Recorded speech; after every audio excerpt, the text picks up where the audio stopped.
ఈరోజు ఉదయం 3వ డివిజన్ 4వ డివిజన్ యాక్చువల్గా తిరగటం జరిగింది. అంటే ఈ అండర్ గ్రౌండ్ డ్రైనేజ్ కావచ్చు, డ్రింకింగ్ వాటర్ కావచ్చు, తర్వాత వర్షాలు వచ్చినప్పుడు నీళ్లు పోయే స్టామ్ వాటర్, అదేవిధంగా రోడ్డు ప్యాచ్ వర్క్స్ ఎక్కడన్నా ఉంటే వాటి మీద యాక్చువల్గా ఈ 2 డివిజన్లలో 3వ డివిజన్ 4వ డివిజన్లో తిరిగాను.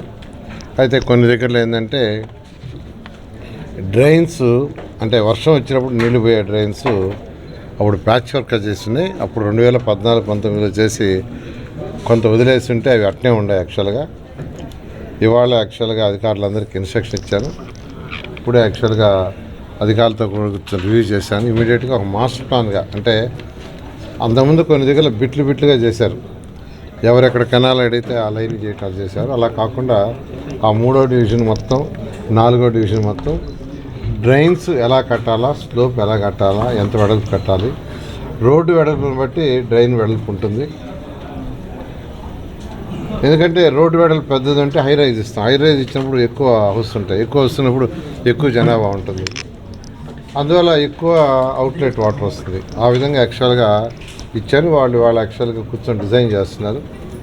అయితే వాళ్ళు 1 వీక్ టైం ఇస్తే 1 వీక్లో దాని మీద టోటల్గా ఒక మాస్టర్ ప్లాన్ చేసి ఆ తర్వాత ఎస్టిమేషన్ చేస్తా ఉన్నారు. వాళ్ళకి ఆ విధంగా టైం ఇవ్వడం జరిగింది. బహుశా 1 వీక్ 10 డేస్లో వాళ్ళు చేస్తే ఇమీడియట్గా టెండర్లు పిలిచి వర్షాకాలం వర్షం వస్తే నీళ్లు వెంటనే దొరికిపోయేటట్టుగా పోయి పెద్ద కెనాల్స్ ఏదైతే పోయేటట్టుగా చేయడం జరుగుతుంది. అదేవిధంగా ఇవాళ అప్పుడు 2014-19 దాకా చేసిన అండర్ గ్రౌండ్ డ్రైనేజ్ అది ఆగిపోయింది, మీకు అందరికీ తెలిసిందే. సంగం బ్యారేజ్ డ్రింకింగ్ వాటర్ కూడా పూర్తి కాల. దానికి సంబంధించిన ఏజెన్సీని రమ్మన్నాను, అధికారులతో కూడా మాట్లాడాను. వాళ్ళందరూ కూడా టోటల్గా ఒక క్లారిటీ కావాలని మళ్ళీ రేపు మధ్యాహ్నం 12 o'clock దాకా టైం అడిగారు. అంటే బ్యాలెన్స్ వర్క్లు ఇవన్నీ కూడా 6 నెలల లోపల కంప్లీట్ కావాలన్నాను. వాళ్ళు 6 నెలలు కాదు సార్, 1.5 year పడుతుంది అన్నారు. 1.5 year కాదు, నాకు 6 నెలలు అయ్యేటట్టుగా మీరు మ్యాన్ పవర్ని పెంచుకోండి, క్వాలిటీగా చేయాలని చెప్పాను.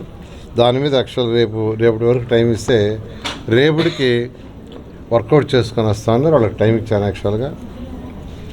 అదేవిధంగా ఇప్పుడే గిరి గారు కూడా వచ్చారు. యాక్చువల్గా వాళ్ళ బ్రదర్ పంపించారు. యాక్చువల్గా ఎమ్మెల్యే గారు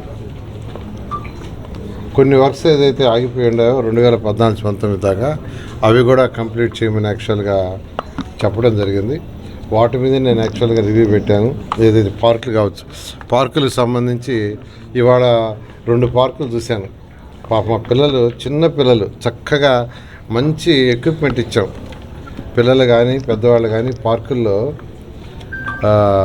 మార్నింగ్ కానీ ఈవినింగ్ కానీ వాళ్ళు ఎక్సర్సైజ్ చేసుకోవటానికి కానీ పిల్లలు ఆడుకోవటానికి ఇవాళ చూస్తే నిజంగా బాధేసింది. నేనే ఒక దాని మీద ఎక్కితే స్ట్రక్ అయిపోయింది. నేనే ఒక దాని మీద ఎక్సర్సైజ్ చేస్తామని 4వ డివిజన్లో మన అర్బన్ హాస్పిటల్ పక్కన ఆ ఏరియాలో ఉంది, చేస్తే స్ట్రక్ అయిపోయింది.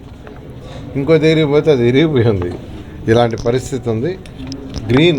గ్రీన్ కార్పొరేషన్ ఎండి గారిని పిలిపించాను, ఆయన కూడా వచ్చాడు. యాక్చువల్గా గ్రీన్ కార్పొరేషన్ ఎండి గారికి చెప్పాను, ఇప్పుడు నెల్లూరులో గతంలో చేసిన పార్కుల్లో ఎక్విప్మెంట్ ఏమేమి డ్యామేజ్ అయిందో అదంతా చూసి వాటన్నిటి మార్చమన్నాను. అంతేకాకుండా రూరల్ ఎమ్మెల్యే గారితో కూడా యాక్చువల్గా కాంటాక్ట్ చేసాం. ఏమేమి పార్కులు మిగిలిపోయిన స్థలాలు, ఏ పార్క్ స్థలాలు మిగిలిపోయినా ఆ పార్కు స్థలాలన్నింటినీ డిజైన్ చేయమని గ్రీన్ కార్పొరేషన్కి ఇచ్చాను. వాళ్ళు డిజైన్ చేసి తీసుకొస్తే 1 by 1, అంటే అన్నీ ఒకసారి చేయటం కూడా ఇప్పుడున్న ఖజానా ఖాళీ, ఈ పరిస్థితుల్లో కష్టం. అయితే 1 by 1 చేసుకొని వచ్చే విధంగా వాళ్ళకి ఆర్డర్ చేశాను, వాళ్ళు చేసుకొని వస్తారు. అదేవిధంగా మదీనా వాచ్ కంపెనీ వాళ్ళు అందరికీ తెలుసు, చాలా ఫేమస్, ఎంతో కాలం నుంచి ఉన్న మదీనా వాచ్ వాళ్ళు ముందుకు వచ్చారు. ఒక మెయిన్ రోడ్లో ఏదైతే ట్రంక్ రోడ్లో ఏదైతే ఉన్నాయో ఒక 5 సెంటర్లను యాక్చువల్గా సెంటర్స్, ఇప్పుడు గాంధీ బొమ్మ centre, Ambedkar, RTC bus stand, ఈ ఏరియాలు మేము డెవలప్ చేసి మేము మెయింటైన్ చేస్తామని దానికి యాక్చువల్గా గ్రీన్ కార్పొరేషన్ వాళ్ళతో మాట్లాడిచ్చాను. వాళ్ళు గ్రీన్ కార్పొరేషన్ వాళ్ళు డిజైన్ కంప్లీట్ చేసి ఇచ్చిన తర్వాత దాని డెవలప్మెంటు మెయింటెనెన్స్ వాళ్ళు చేస్తామన్నారు. వాళ్ళు నేను ప్రత్యేకంగా అభినందిస్తున్నా. ఇలాంటి వాళ్ళు ఎవరు ముందుకు వచ్చినా వాళ్ళందరినీ సంతోషంగా ఆహ్వానిస్తున్నాం. అది అంటే సొసైటీకి ప్రతి ఒక్కరూ కొంత సేవ చేయాలా. ఈరోజు మదీనా వాచ్ కంపెనీ వాళ్ళు వచ్చినందుకు ఖచ్చితంగా వాళ్ళని స్ఫూర్తిగా తీసుకొని ఇంకా కొందరు ముందుకు వస్తే చాలా సంతోషం.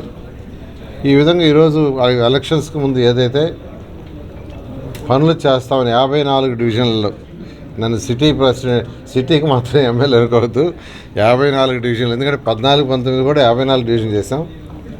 అవన్నీ కూడా చేయడం జరుగుతుంది. టిట్కో హౌస్ సంబంధించి ఎమ్మెల్యే గారు ఇప్పుడే రోడ్డు అడిగారు. యాక్చువల్గా ఆ రోడ్డు అవి కూడా చేస్తాం. యాక్చువల్గా ఆ రోడ్డు కానీ అవి ఖచ్చితంగా చేయాలి. టిట్కో హౌసెస్ యాక్చువల్గా రివ్యూ చేయాల్సింది ఇంటర్నల్గా చేసి సీఎం గారితో మాట్లాడి డిస్కస్ చేసి దాని మీద ముందుకు పోవడం జరుగుతుంది.